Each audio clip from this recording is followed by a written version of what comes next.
Pacapa, out of the box. Oke, selamat malam para pemirsa Pacapa, podcast Cahaya Paroki.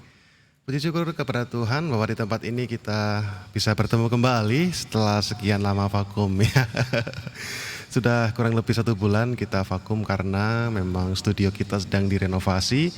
Dan puji Tuhan sekarang kita bisa melakukan podcast kembali. Nah, spesial malam hari ini nggak langsung nggak basa-basi ya. Langsung aja bintang tamu kita ini luar biasa ya. Mungkin iya. Bintang tamu kita itu mungkin untuk umat paroki Probolinggo sini belum pada tahu nih ya. Tapi saya udah baca biografinya luar biasa. Ada beberapa.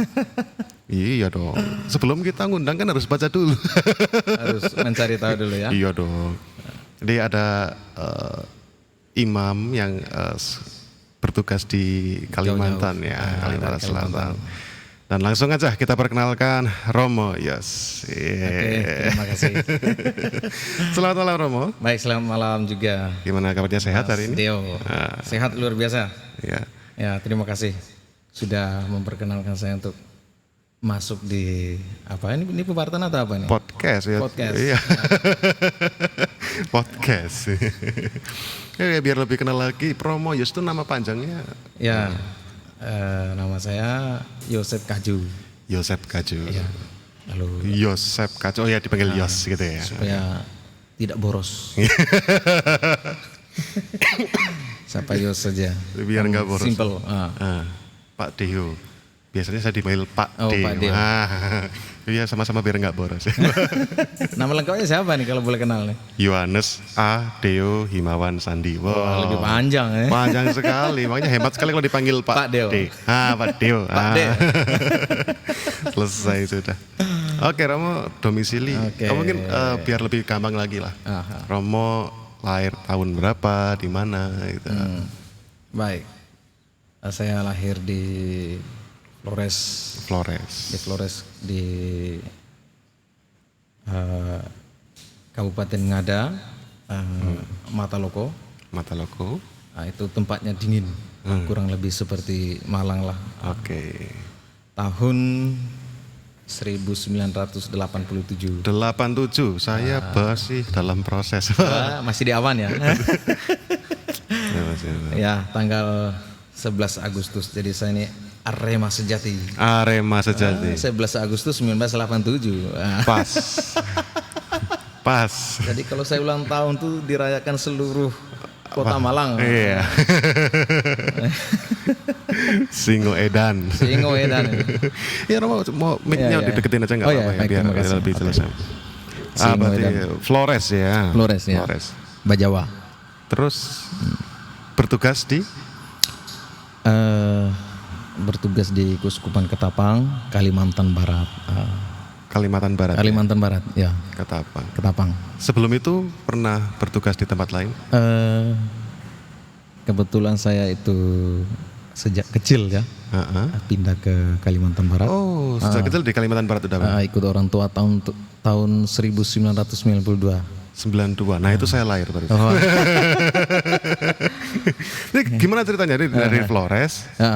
Terus pindah ke Kalimantan Barat ikut itu program transmigrasi tahun 92. oh, migrasi. Lalu ya kena orang tua bapak mama ikut.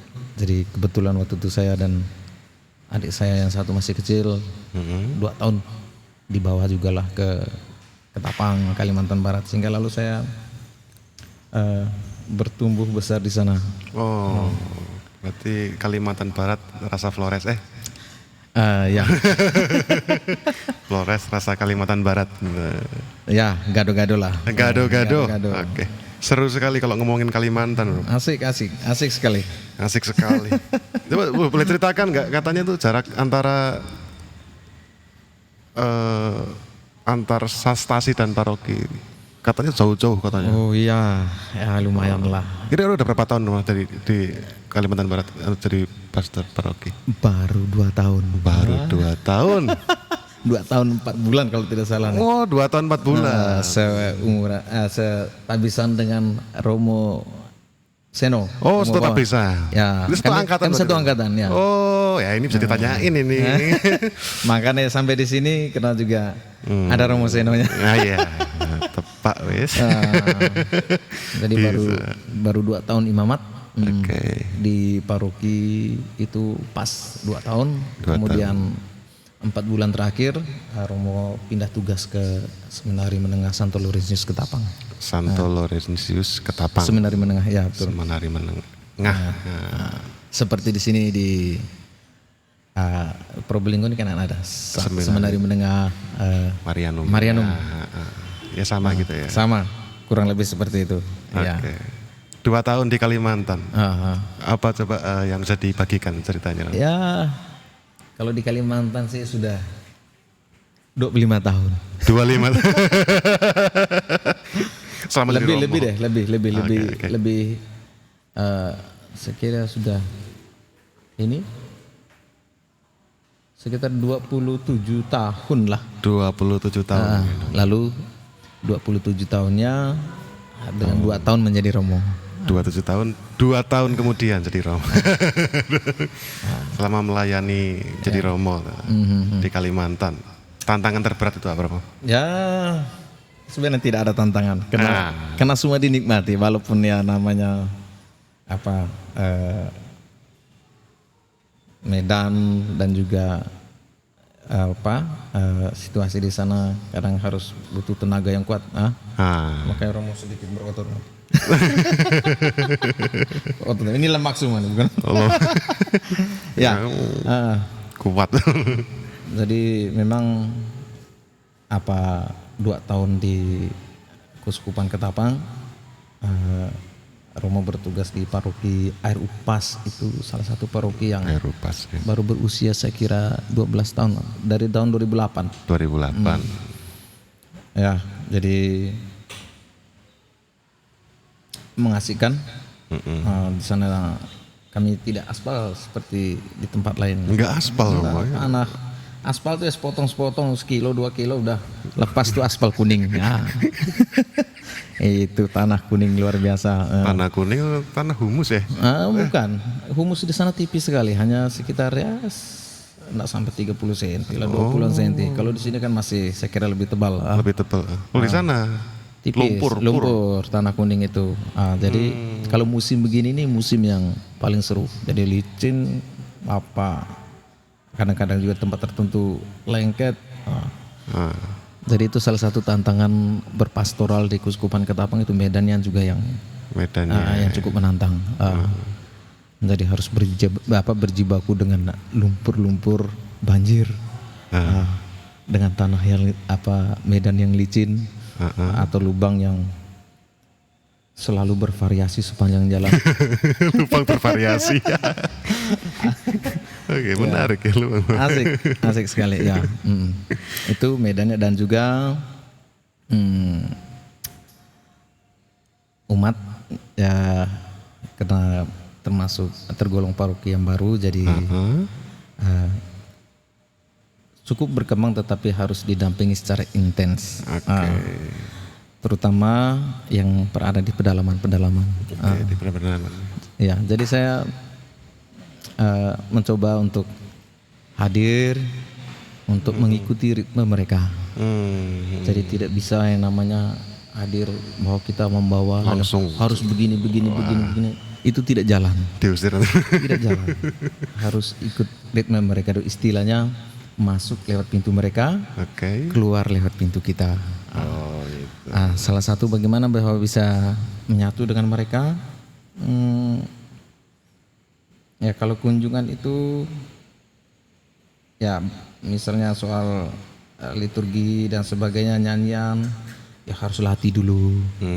Latih dulu karena umat sendiri di satu sisi ada yang sudah hafal, ada yang sudah bisa dengan buku panduan puji syukur di sana kami gunakan, tapi ada juga yang walaupun ada buku tapi tidak, hanya mengikuti saja.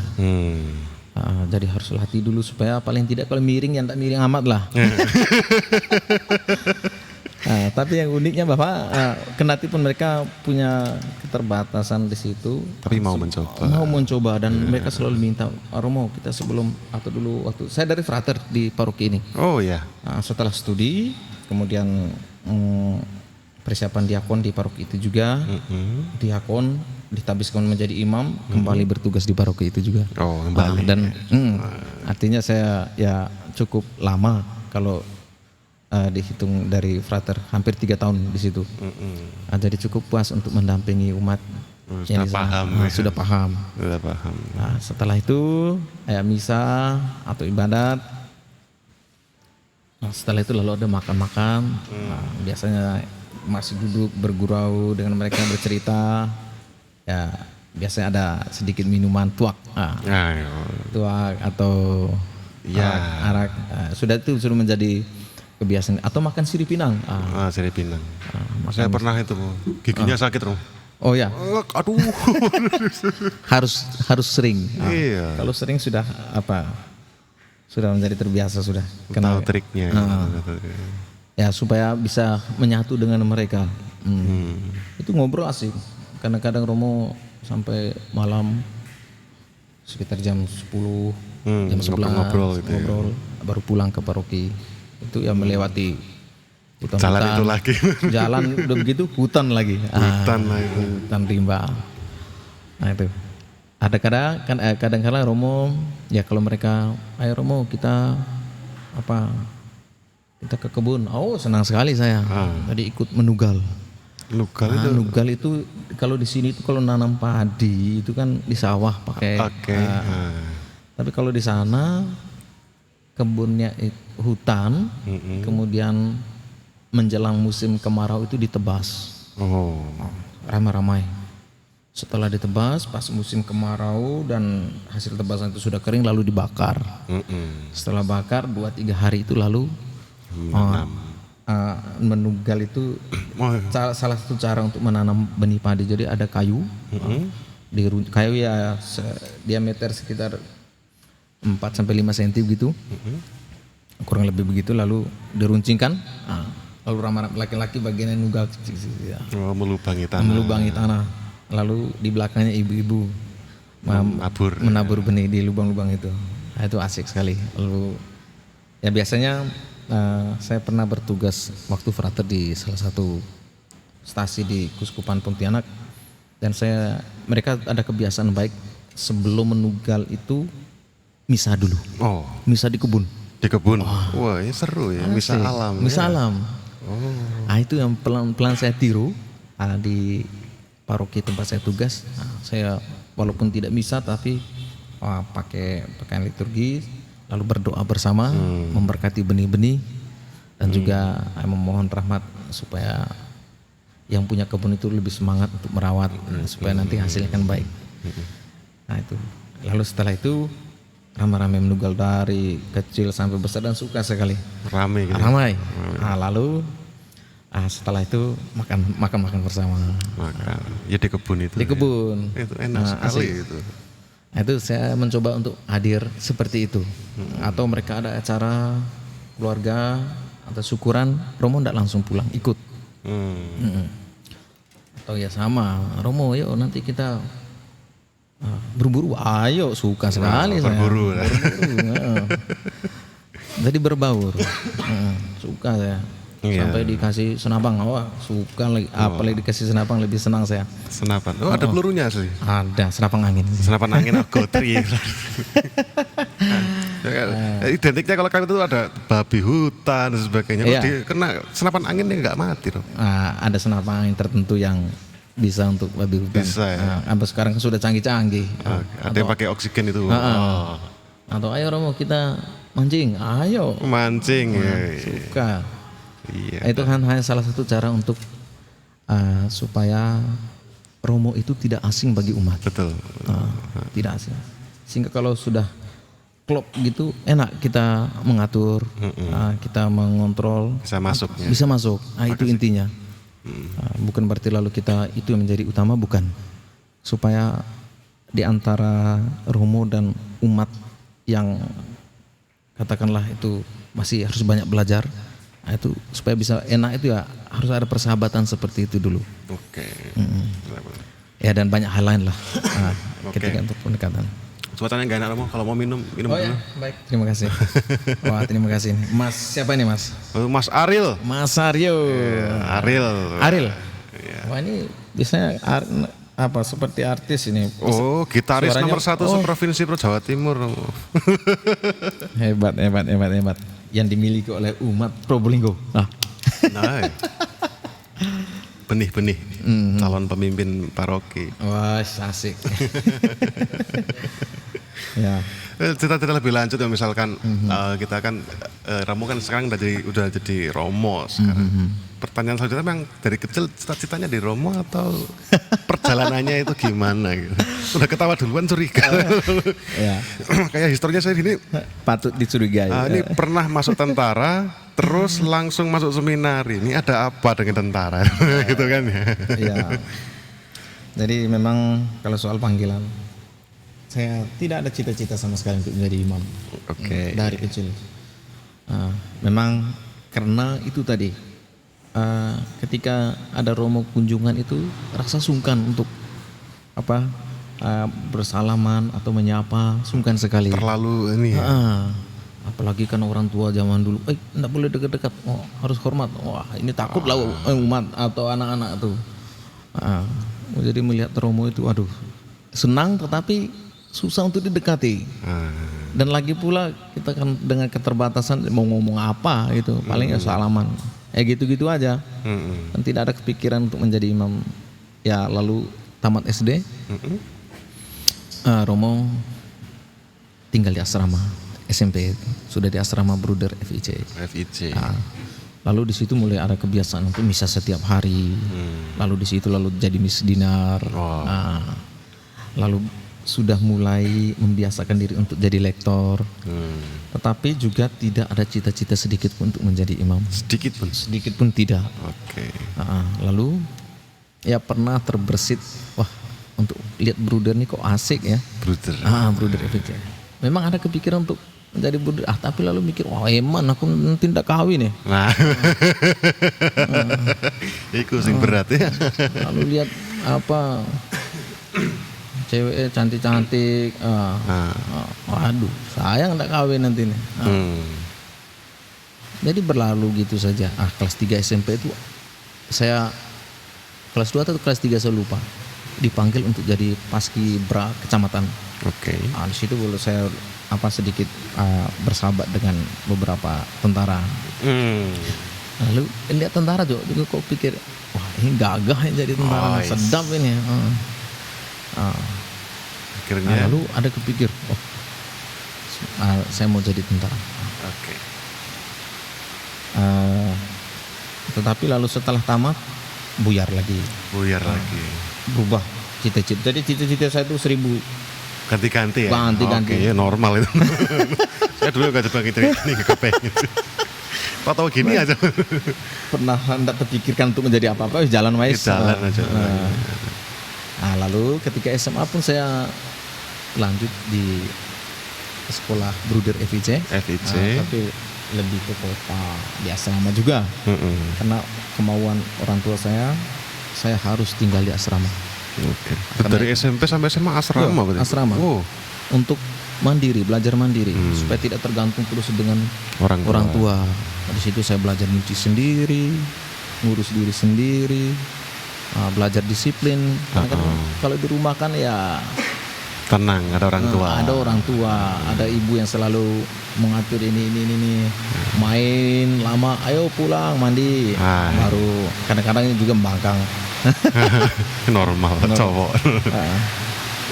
Tapi kalau di asrama kita takut nanti kalau saya membangkang nanti saya dikeluarkan, lalu orang tua tidak mau nyekolahkan lagi. Bapak saya kan dia ancam saya, kalau kamu keluar dari asrama stop, berhenti sekolah. Itu kalau kamu merokok berhenti sekolah. Lebih baik kamu keluar kerja, urus dirimu sendiri. Oke. Saya melihat kawan-kawan sekolah, saya juga mau sekolah. lalu berusaha hidup baik di asrama, kendati pun yang namanya nakal itu tidak lepas. Ya, iya. Jadi saya termasuk yang ternakal di. Ternakal. Iya. Wow. Ini tak tanyain ini. Oke, sebelum dilanjut pemirsa Pacapa, sekarang ini sedang hujan, jadi mohon maaf apabila suara kita terganggu ya. Ya, baik. Hujannya cukup deras ya, jadi emang ya kita nikmati bersama suara hujan kita. Nggak apa-apa, ini hujan berkat. Berkat ya. Harus disyukuri. Oke, setelah SMA terus kemana? Ya. Ketika di SMA pun saya tidak terpikir sedikit untuk jadi imam juga.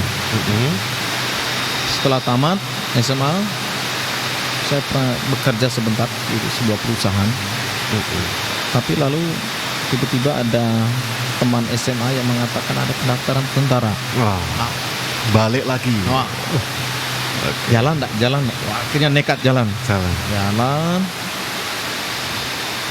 Ya dari awal pendaftaran itu, dari awal proses kok perasaan saya kok aduh ini sama aja di asrama nih, padahal saya ini ingin bebas. Ingin bebas, tidak mau diatur, tidak mau diperintah-perintah. Karena saya sudah jenuh 6 tahun ya di asrama ya. Iya, 6 tahun di asrama. Ingin rasanya seperti orang lain tuh masuk kesana tentara, kemana. ya masuk asrama tentara juga. Nah itu. Jadi saya pertimbangkan matang-matang. Iya, kalau jadi tentara kan harus patuh, taat, ya, harus disiplin. Nah, sedang saya ini masih belum move on dengan ritme hidup asrama itu. Ada kepinginan untuk Anda usah diatur. Tapi ketika itu emang udah jadi tentara? Nah, saya udah kepalanya sudah dibotakan. Oh iya, udah dibotakan. Ya, kebetulan juga ada sedikit masalah dengan kesehatan. Oke. Dan juga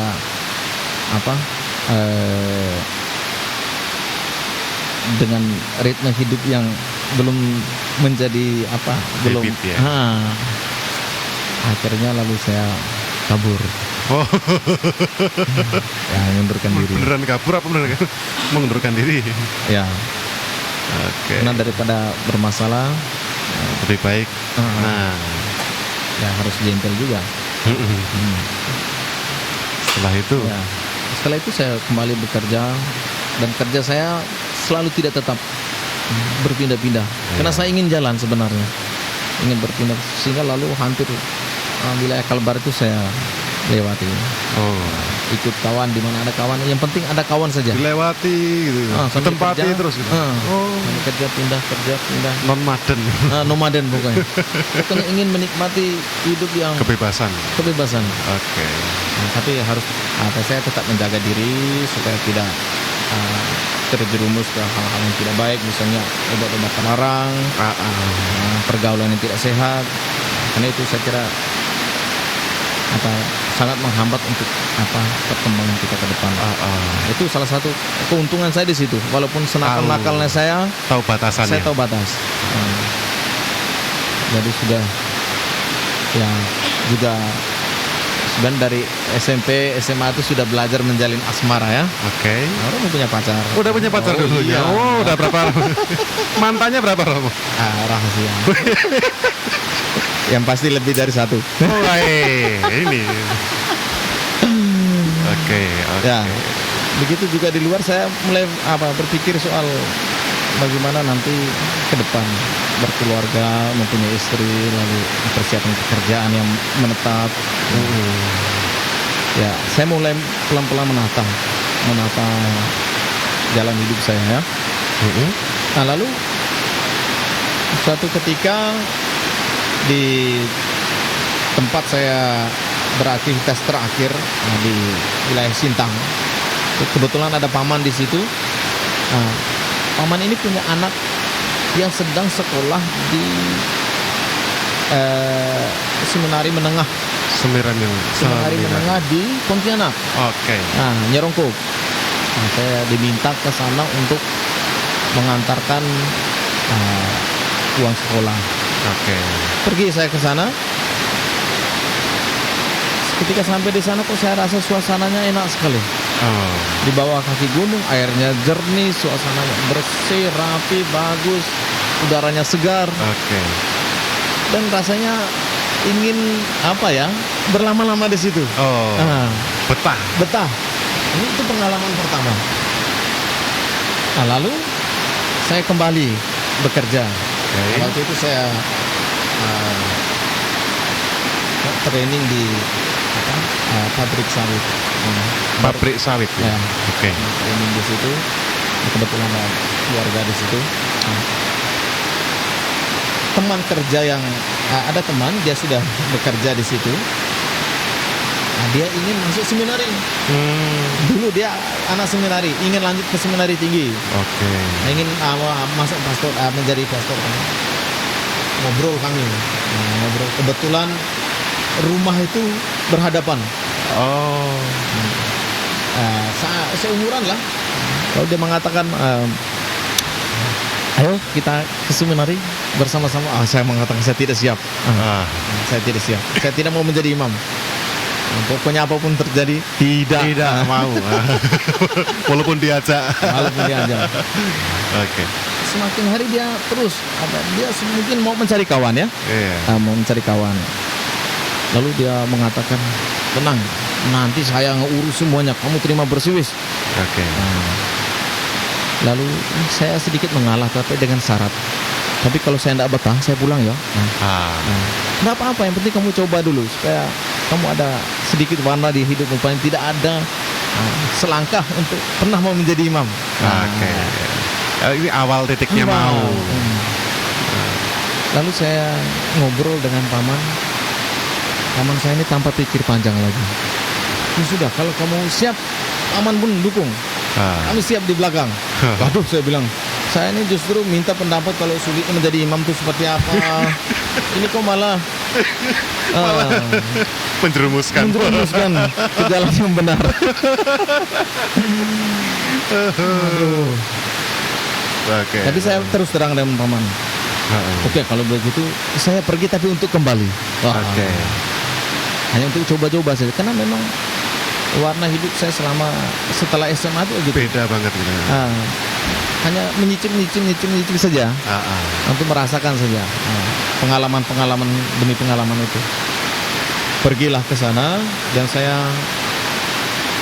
tidak mau memberitahu orang tua, tidak mau memberitahu keuskupan, karena saya hanya ingin mencoba. Oke. Pergi sampai ke sana, tahu-tahu yang sampai di Nyerungkup saya di PHP oleh kawan ini.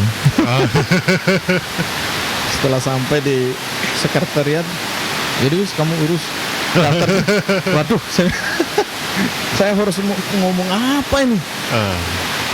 Udah mulai gugup, gemetar, tapi terpaksa berbicara. Oke. Dan saya mengatakan masuk ke sekretariat itu, waktu itu saya tumis jenggot lebat. Selamat siang Pak. Oh ya, selamat siang. Ada urusan apa? Mau daftar anak?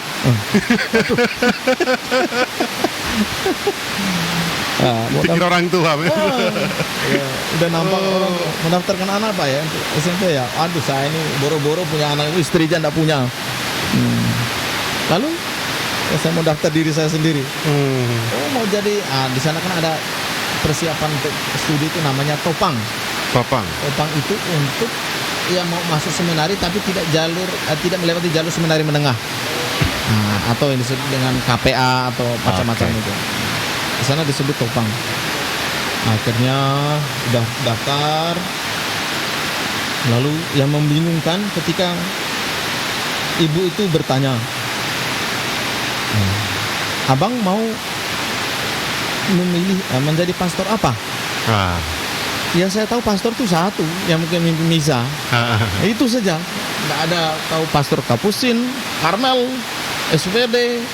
Nggak ada dalam pikiran saya. Nggak tahu saya. Nggak tahu. Yang tahunya pastor itu yang mimpin misa. Ya, yang nggak mimpin misa itu berudah. Udah. Kalang kabut saya. Ya, saya jawab seperti itu lurus-lurus. Jadi pastor yang biasa mimpin misa. Aduh bang katanya. Pastor ini banyak jenis bang. Waduh, saya milih yang mana nih? Tunggu sebentar, saya keluar. Tanya. Saya cari kawan itu. Kamu mau milih pastor apa sih? Saya Kapusin. Kapusin. Oh iya, saya milih ngikut lah saya. Masuk ke dalam. Saya mau pilih Kapusin ibu. Seriusan kamu pilih kapusin? Iya. Kenapa kamu pilih kapusin? Ikut kawan. Nah, lalu dia mengatakan ada banyak. Dia jelaskan ada pastor kapusin yang ada di Kalimantan ya. Iya. Pasionis, ada Projo. Projo itu ada Projo Pontianak, Projo Sintang. Saya masuk Projo Sintang. Oh, kok bisa? Nah, saya kan kerja di sana. Nah, lalu dibilang ada Projo Ketapang. Wah, ganti-ganti saya bilang. Masuk Projo Ketapang. Oh, kok bisa? Nah, kan saya dari Ketapang. Halo bang, kalau mau jadi imam tuh yang serius. Nah itu, ya udahlah, pokoknya jalan saja lah. Saya pun diajak kawan kok. Nah, udah milih jadi Projo Ketapang. Oke. Dan orang tua saya tidak tahu. Orang tua nggak tahu saya. Nggak tahu. Karena saya tidak mau tahu kalau mereka tahu. Lalu di persyaratannya salah satunya adalah minta surat persetujuan dari orang tua. Nah, Minta surat dari kuskupan. Tidak saya kirim. Lalu ada pastor di situ yang ketika frater itu bertugas di Kuskupan Ketapang, tepatnya di kampung halaman saya. oh, Waktu dia frater. Pastor Alek, rektor seminari Nyerembu. oke. Lalu cerita-cerita setelah pendaftaran selesai, cerita dan Pastor Alek ini nyambung ceritanya. Lalu dia bertanya, oh bapak ini bagaimana kabarnya sekarang? Memang waktu itu dia di sana saya masih kecil sekali, sehingga lalu saya tidak ingat betul kalau ada frater itu pernah bertugas Di situ. Ya udah cerita, syukurlah karena kamu mau masuk seminari. Nah, Tapi saya bilang jangan bilang orang tua saya ya. Loh kok bisa? Kamu kesini tidak tahu orang? Ya orang tua tidak tahu. Tidak bisa katanya. Harus ada persetujuan orang tua. Saya ini hanya mau coba-coba saja. Kalau saya tidak betah saya pulang. Kalau betah lanjut. Kalau betah ya lanjut. Ya udah. Hanya saya beritahu kuskupan ya. Ya udah. Saya seminggu di situ tiba-tiba pastor paroki saya, bapak saya, mama saya dan adik saya yang bungsu datang. Waduh Tuhan.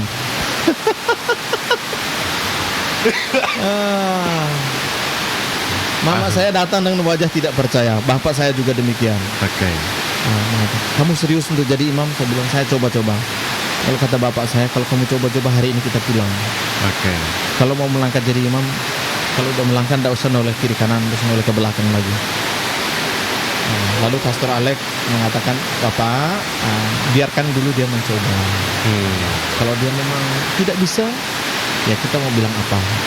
Tidak apa-apa. Ya oke lah, artinya lalu bapak saya pun menerima. Yang saya takutkan ya pernyataan bapak saya tuh. Itu makanya saya tidak mau beritahu. Akhirnya bapak saya mulai lulu, mama pun juga demikian. Dan mama ini selalu khawatir. Kalau kamu tidak sanggup pulang ya cepat-cepat ya. Ya udah. Akhirnya semua persyaratan selesai. Oke. Dan dalam perjalanan saya hanya menunggu momen kapan saya jenuh, kapan saya bosan, dan kapan saya mau keluar. Dan nggak pernah merasakan itu? Ya ada tapi sedikit. Menunggu, udah selesai dari Ketapang. Bagaimana nih? Keluar enggak? Tiba-tiba Bapak Uskup menelpon, ayo kapan kamu menghadap saya? Aduh, seumur-umur enggak pernah ngomong sama Bapak Uskup ya. Akhirnya ya sudah, karena dipanggil Bapak Uskup, diwawancarai, mau enggak mau saya jalan. Tanpa apa mengetahui apa lagi yang harus saya lewati di sana. Pernah memang ada satu titik di mana saya mau beranikan mundur. Ketika saya bercerita dengan Pastor Alek itu, saya bertanya, setelah ini proses apa yang harus saya lewati? Dia menyebut kuliah, S1 dan S2. Sedangkan belajar ini bagi saya sudah tidak suka sama sekali. Belajar ya. Belajar. Aduh, apalagi kuliah.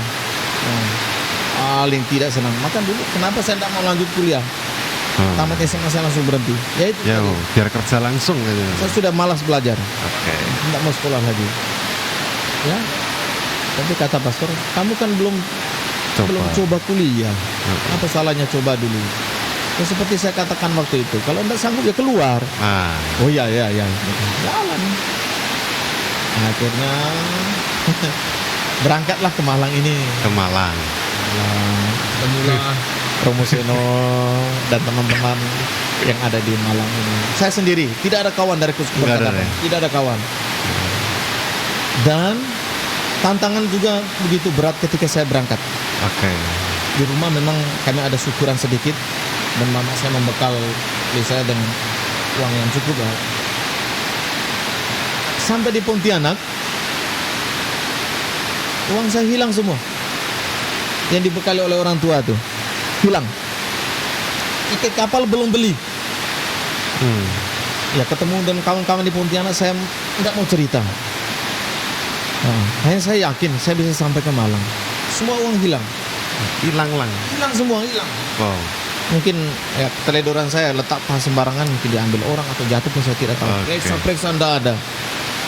Lalu saya mencoba untuk mau berbicara dengan pastor paroki yang kami singgah waktu itu untuk keberangkatan itu. Minta bantu. Tapi ingin mau bicara tapi takut dan malu. Sungkan sekali. Masa sendiri, masa Kuskupan tidak membekali, masa orang tua tidak membekali. Tapi saya kan gitu. Ya sudahlah. Masuk kamar, pusing, lelah, karena memikirkan itu. Saya coba bongkar-bongkar tas, pakaian. Ketemu uang waktu itu 400 kalau nggak salah. 400.000. Itu di tempat-tempat yang berbeda. Tiket 270, tiket kapal. Tinggal 100. 140. Aduh, rasanya bahagia sekali. Paling tidak bisa bayar tiket kapal nih. Oke. Bayar tiket kapal, duit tinggal 140. Nah, 160. Ketika di 170 sorry. Oke. Ketika dalam perjalanan masuk kapal, kami tidak dapat tempat. Jadi harus nyewa kamar. Kami 10 orang. Nyewa kamar itu 1 juta. Jadi kami harus iuran. Dibagi 10 orang. Bagi 10 orang. 100.000. Saya pikir-pikir, enggak apa wis. Masih ada uang sedikit di tangan. Keluarkan 100.000. Saya yang keluarkan duluan. Ya. Akhirnya kami dapat kamar untuk letakkan pakaian, tas-tas supaya aman di kapal itu. Dalam perjalanan saya pikir uang yang sisa ini pertama yang nanti sampai ke Malang itu saya beli rinso, sabun, 1 buku, 1 pulpen, dah. Sampai ke Malang orang tua telepon, bagaimana, aman? Aman, tenang saja. Karena hati ini dak-dik-duk. Bagaimana saya ini? Saya tidak mau ceritakan dengan siapapun juga. Iya. Dengan siapapun saya tidak mau ceritakan. Saya mencoba bertahan. Oke. Untungnya setiap bulan itu kami disangoni Kuskupan melalui seminari 25.000. Per bulan. Paling tidak saya bisa membeli rinso sabun secara rutin. Itu yang Udah cukup lah ya. sudah cukup. Kan makan minum sudah disediakan. Jadi ya saya mencoba untuk menghilangkan kemiskinan saya itu dengan dengan menunjukkan keceriaan supaya tidak tampak benar. Jadi kawan-kawan beli rokok, saya beli rokok juga. Tapi hitung-hitung. Tapi banyak yang minta. Oke. Ya itu pengalaman yang Seru. sampai 1 tahun. Nah, ketika masuk kuliah di seminari tinggi, orang tua saya beritahu orang tua, saya sudah lulus dari tahun rohani dan ini mau kuliah. Bagaimana keuanganmu? Masih ada? Habis. Akhirnya. Nah, apa yang kamu butuhkan? Saya mau beli tas, mau beli buku, sini lalu dikirim. Oke. Ya, saya bersyukur punya banyak kawan yang saling mendukung, saling membantu. Oke. Nah, sehingga lalu ya walaupun juga tidak gampang menjalani proses itu, kami tetap berjalan bersama, saling mendukung, sehingga lalu di tahun rohani kami ber-25. Ber-25. Tunggu. Termasuk ya. termasuk Romo Seno. Nanti kita tanya-tanya tentang Ya. Romo Seno loh ya. Ya, betul. Lalu ditabiskan menjadi imam itu Pontianak 2, Ketapang Oke. saya sendiri, Samarinda 1, Sintang 1, Malang 3, Oke. berdelapan dari 25. Dari 25, luar biasa. Dengan Bisa bertahan. ya, dengan proses, dengan tantangannya masing-masing saya kira. Nah, gambaran Romo tadi dengan tantangan studi itu memang diawali dengan rasa malas, tapi ya harus memaksa diri. Nah, syukur-syukur lalu berjalan dengan baik. Iya. S1 Akhirnya kita habiskan itu ya. S2 di Pontianak. Ya syukur puji Tuhan lancar dan sangat lancar. Jadi titik di mana yang saya temui bahwa kapan saya mundur tuh rasanya sudah hilang. Sudah hilang. Tertutup oleh teman-teman itu Tertutup mungkin. oleh teman-teman dengan guyonan, dengan candaan, support. Iya, iya. Tentunya juga dengan doa ya. Iya. Nah, Dan support dari teman-teman ya. Iya. Oke. Oke, sungguh sangat sekali pembicaraan kita hari ini. Waktunya saya untuk menyampaikan endorse kita. Wah. hey, mantap. Iya, kita hari ini acara ini di endorse oleh Sumber Bening Kitchen, Romo. Nah, Sumber Sumber Bening. bening. Sumber Bening Kitchen. Sumber bening gitu. Ya, di sini yang dibawa ini ada tahua yang nikmat dan gampang buatnya. Ini tahua, Romo. Tahua itu makanan khas Chinese. Campurannya apa aja nih? Campurannya ada banyak sih. Ini tahua jelas taufu ya. Tahu yang sangat lembut dengan kuah jahe. Wajah Iya, ada kuah jahenya, jadi hangat. Pas kalau hujan-hujan gini kita cicipi, Romo ya. Sedap. Oke, benar. Ini bukan wedang Wedang jahe. jahe, Tapi campur ini, tahu. Ini tahua ya. Tahua. Tahua. Ya, terima kasih. Ini dari mana nih? Sumber Bening Kitchen. Sumber bening kita. Ya. Silakan dicoba-coba, Romo. Kita intip ya. Sambil kita tawarkan lagi beberapa produk yang dibawa di sini. Di sini ada nasi goreng bakon babi dengan bumbu rempah ala Bali. Wow, dengan isian irisan bakon, lapit ciong dan iga babi bakar. Ada iga babi, ada iganya. Wow. Ternyata ada juga di sini. Ah, iya. Di Kalimantan, nah yang baru viral, Bipang. Bipang. Bipang. Bipang. Nah, di sini ada juga, tapi apa namanya tadi? Bakon ya. Iga babi. Iga babi. Saya kira nggak ada di sini. Jarang ada di sini ya. Oke, terima kasih untuk Sumber Bening Kitchen ya. Bagi teman-teman yang ingin memesan produk-produknya Sumber Bening Kitchen, bisa langsung datang ke alamat Jalan WR Supratman nomor 16 Kota Probolinggo dengan kontak person 0852 369 65733. Ya. Silakan dinikmati, Ram. Silakan. Kita nikmati Iya. dengan suasana Pas. musim hujan ini. Hujan-hujan gini, Ram. Nah. Ya. Tuh kan, Sedap. lembut kan? Nah. Enak. Ini yang putih-putih ini tahu, Romo. Tahu ya? Tahu ya, taufu. Dan ini kuahnya kuah jahe. Ini pas hujan-hujan gini makan ginian tuh enak soro. Enak banget. Kru nggak kepengen nih kru. Nanti kalau nggak diambil tak habisin loh. Sepertinya tidak cukup ini. Terlalu enak dan suasana sepertinya. Iya. Sambil dilihat-lihat juga nasi gorengnya, Romo. Oke, siap.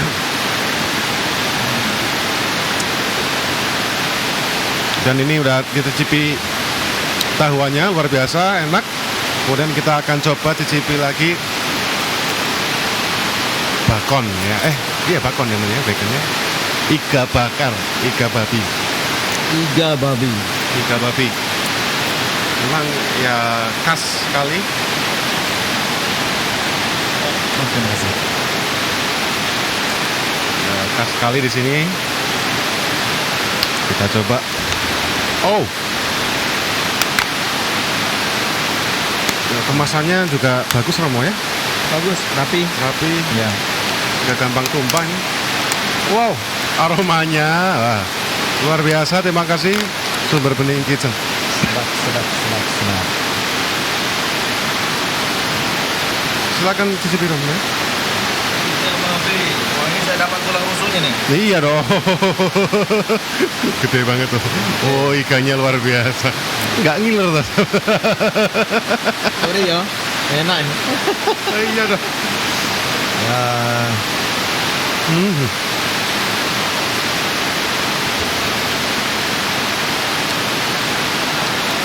jadi yang ini ada sosisnya ya? Iya, Sosis babi juga atau? iya. Mending kita akhiri podcastnya, kita makan. Lebih baik begitu supaya lebih serius dan lebih menikmati. Ini bakal kita habiskan. Jadi nggak pengen podcast ya, pengennya makan aja. Enak sekali. Ala nasi ini? Ya, nasi rempah Nasi rempah ala Bali. ala Bali.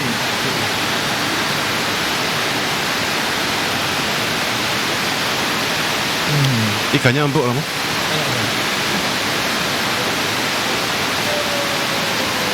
Oke, terima kasih sekali lagi untuk endorse kita, Sumber Bening Kitchen. Wow, spicy ya, agak pedas. Ini panggang ya? Panggang, Enak sekali. iga. Ya.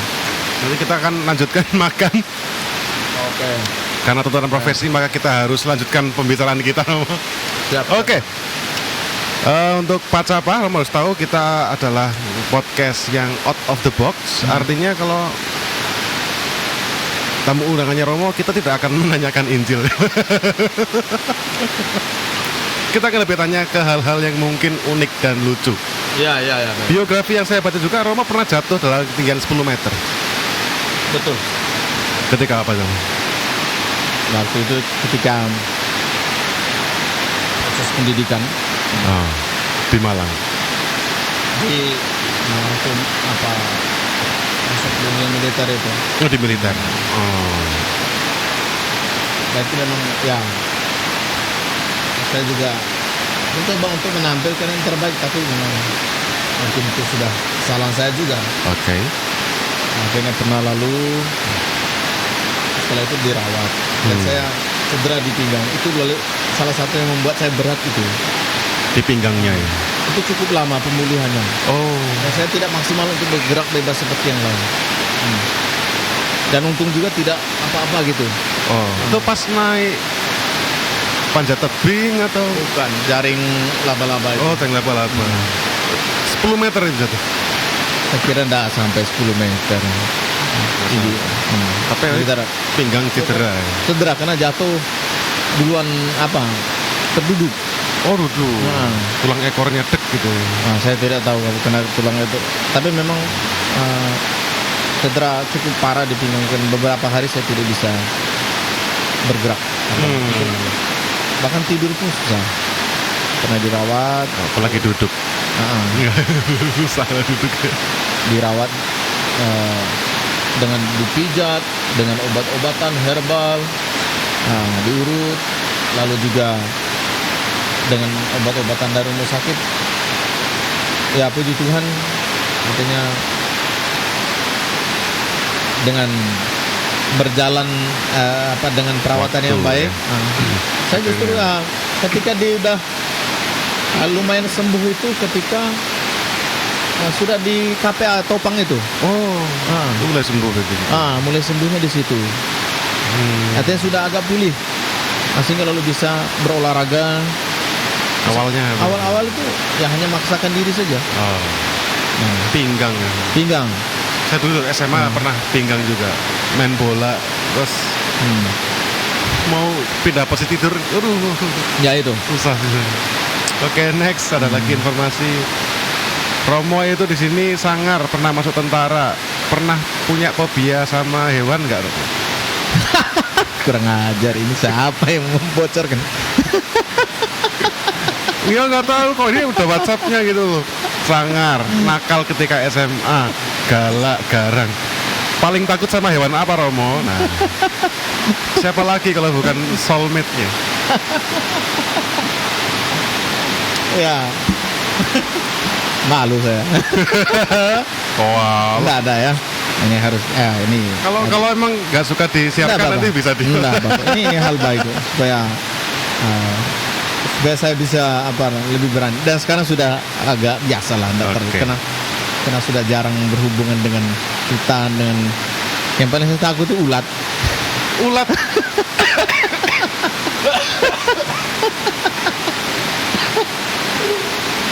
Karena pernah trauma masih kecil dulu. Ya. Jadi sekitar umur 5 atau 6 tahun Oke. saya bersama kawan ini mengambil buah kelapa. Mengambil daun kelapa untuk dibuat sapu. Kawan ini naik, dia memotong daun kelapa, dan ternyata di daun kelapa itu banyak ulat yang ulat api. Dan kalau kena kulit itu perihnya bukan main. Perih ya. Apa tuh? Gak tahu. Apa? Tisu ah. Tidak apa-apa. Jadi dan tidak tahu kenapa saya tuh kok mau nangkap daun yang jatuh itu. Lalu ya daun itu banyak sekali ulatnya. Kena lah dari muka, tangan, leher, bentol-bentol, dan itu perihnya bukan main. Sampai demam. Lalu setelah itu ya udah sembuh. Nah, ketika berpapasan dengan misalnya terkena lagi, saya seperti kagetnya luar biasa. Jadi kalau ketemu tuh ingin tak matikan cepat-cepat.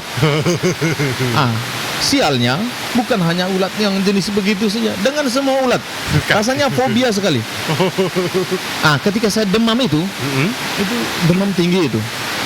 Sehingga lalu kita bisa seolah-olah bisa melihat ada penampakan begitu. Namanya kalau orang demam tinggi itu kadang-kadang Imajinasi. yang ada tuh malah ulat raksasa.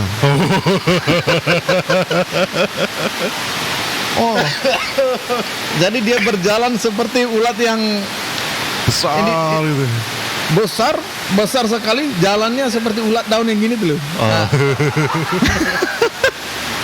Dan mengarah ke rumah saya. Waduh. Itu yang membuat saya Fobia. dalam demam itu kok menemukan hal yang mengerikan seperti itu tuh. Lalu efeknya ketika sembuh itu dengan semua ulat rasanya gimana gitu. Kalau enggak menghindar jauh atau saya matikan. Langsung injak gitu. Injak pokoknya. Mau ulat itu mau yang enggak berbahaya atau berbahaya tetap basmi habis. Makasih Romo Seno. Ya. Oke. Itu.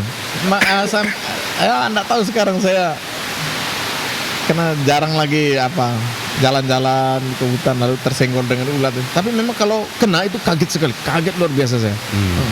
Sama ulat.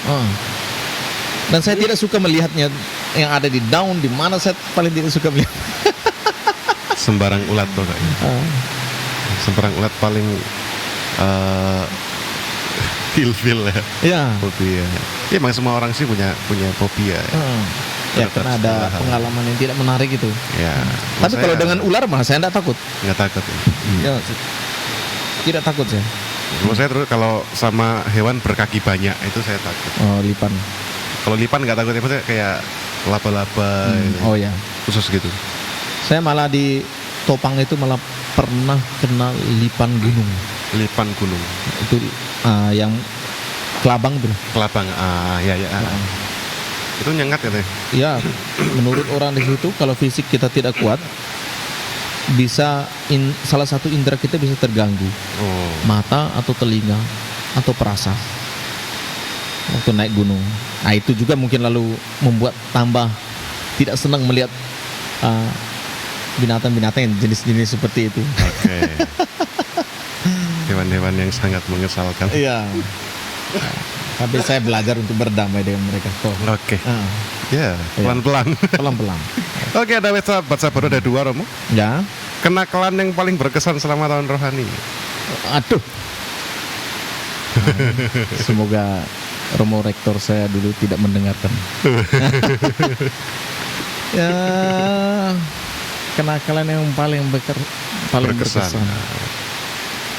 Yang paling teringat terngiang-ngiang. Paling terngiang-ngiang. Tengah malam lompat pagar. Pergi bermain internet di luar. Lalu sekitar jam 1:30 subuh pulang. Oke. Pulang dan saya melihat ada kawan satu dan saya melihat kamar Romo Rektor kok masih menyala lampunya dan jendelanya terbuka. Waktu itu kami juga menanam jagungnya sekitar setinggi pinggang. Oke. Jadi kami seperti tentara merayap dari pinggir jalan tuh, merayap di sekitar jagung supaya tidak kelihatan Romo Rektor. Oke. Wah. Lalu ketika udah dekat tembok, baru manjat tembok.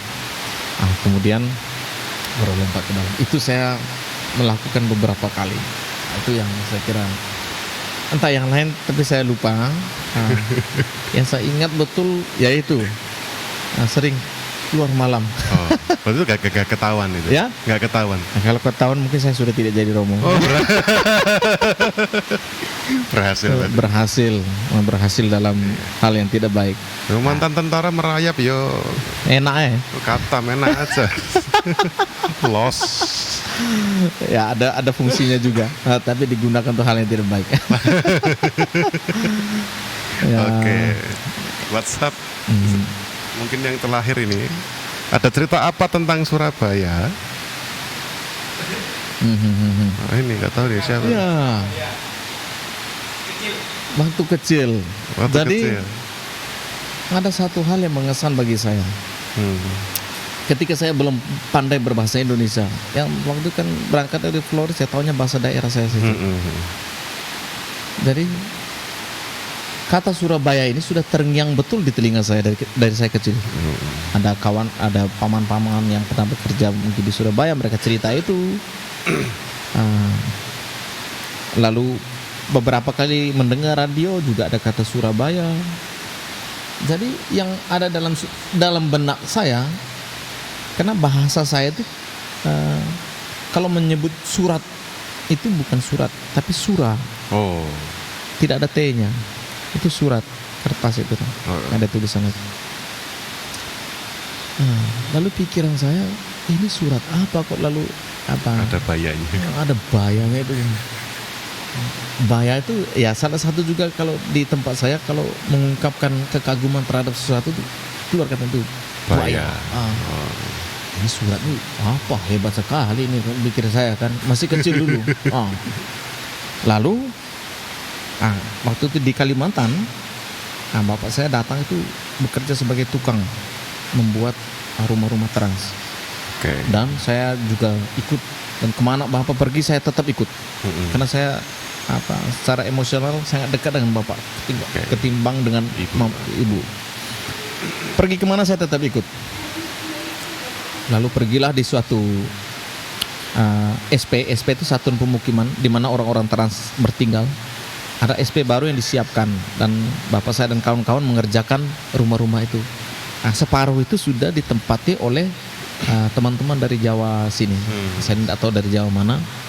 Sehingga lalu saya bergaul dengan anak-anak dari Jawa, dengan dia pakai bahasa Jawa, saya pakai bahasa saya. Tidak nyambung. Tapi bermain sebaya gitu. Lalu suatu ketika dalam bermain itu saya melihat ada layang-layang. Dan saya sebelumnya tidak pernah lihat layang-layang. Layang-layang putih. Lalu saya melihat beberapa anak tuh ngejar. Layang-layang itu putus. Saya juga ikut ngejar. Dan kebetulan saya yang dapat. Lalu ketika saya dapat itu mereka minta, saya tidak mau. Bagi saya ini barang apa nih kok sampai dikejar-kejar dan ingin dimiliki oleh kawan-kawan tuh. Saya tidak mau. Lalu dalam perjalanan pulang, ini kayak namanya Surabaya ini.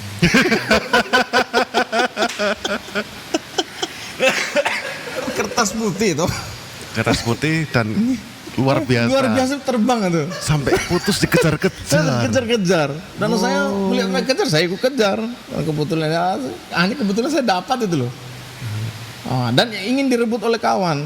Dan saya mempertahankan itu. Oke. Saya lari pulang ke rumah ke tempat bapak saya kerja tuh dengan semangat. Saya teriak dari jauh, ayah, bapak. Lihat ini, saya dapat Surabaya nih. Semua mereka yang kerja itu terbengung-bengung. Apa yang dibicarakan anak ini? Lalu salah satu yang ikut bekerja tuh mengatakan, apa kau bilang tadi? Saya dapat Surabaya ini. Surabaya. Nah, itu bukan Surabaya. Itu layang-layang. First time tahu kalau itu layang-layang. Ya saya pun saya baru tahu kalau yang itu layang-layang. Akhirnya saya ya udah, kata Surabaya itu saya lupakan saja. Entah seperti apa, model surat apa itu saya tidak tahu. Akhirnya ketika mulai sekolah, lalu baru saya tahu ternyata Surabaya itu nama tempat. Nama tuh.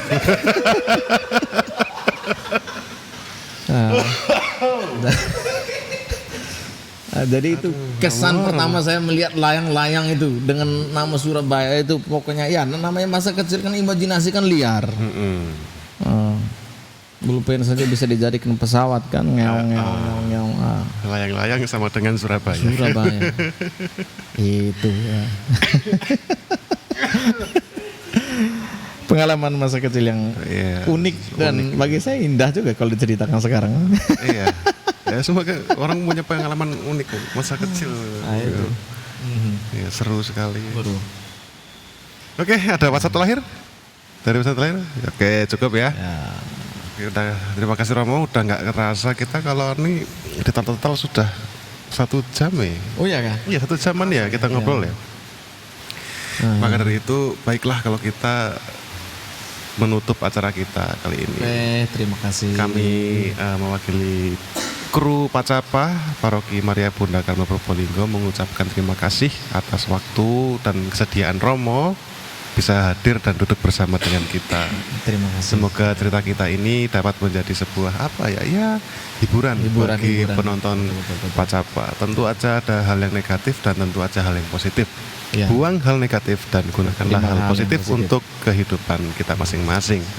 Oke, akhirnya kita tutup acara podcast Pacapa kita. Sampai jumpa di next episode dan stay and tune Pacapa out of the box. Silakan dimakan lagi.